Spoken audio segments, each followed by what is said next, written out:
Hi, my name is Amanda, and this is my first video response to a group of videos that my professor asked my classmates and I to watch.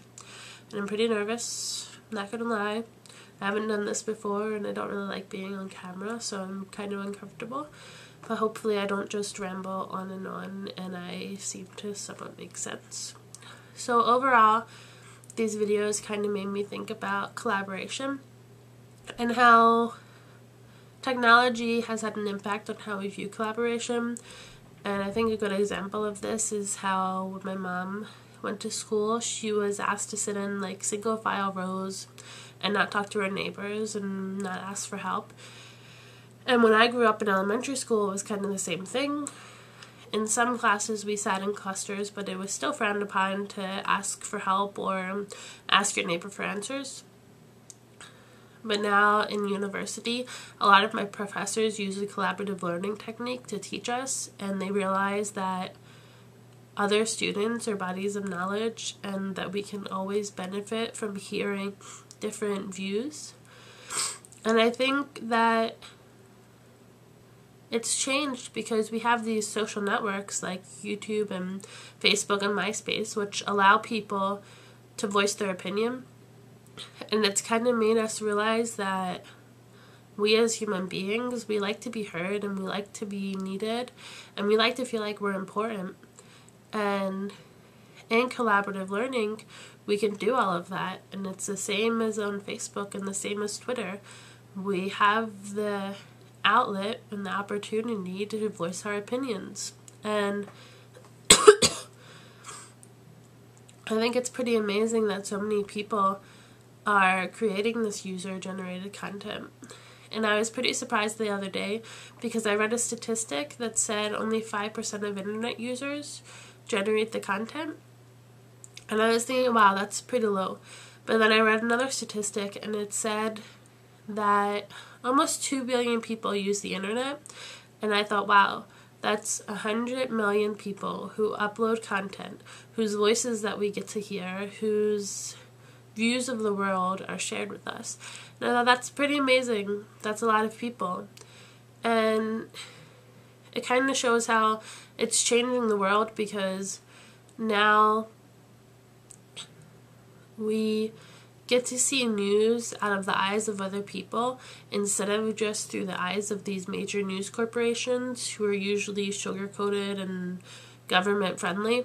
And instead we get to see what people have to say.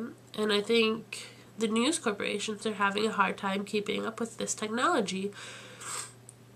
For example, this summer when I was in Canada, there was an earthquake, and I was pretty sure I had just felt an earthquake, but when I went onto the internet, I couldn't find any news about this supposed earthquake. But then I went onto Twitter, and a trending topic was earthquake. And I thought, okay, I'm not crazy.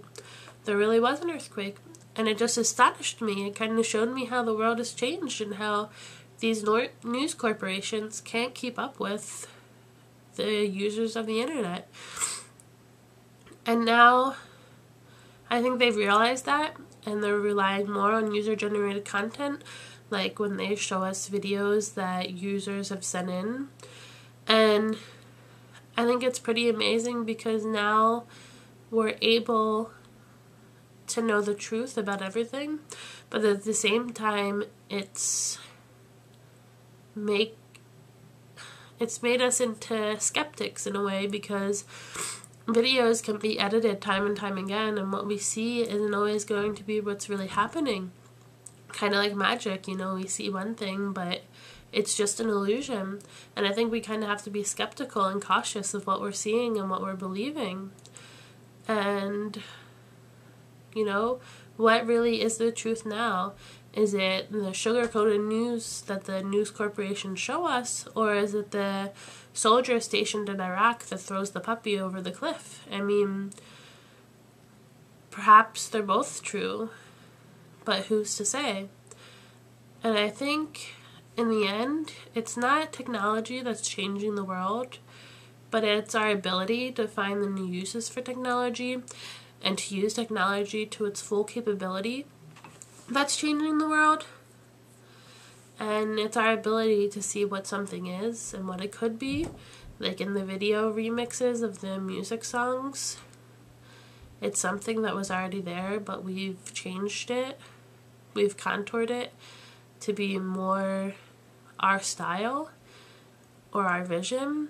And I think that the people who push for things like collaborative learning and Creative Commons are the people that are allowing this change to take place in the world.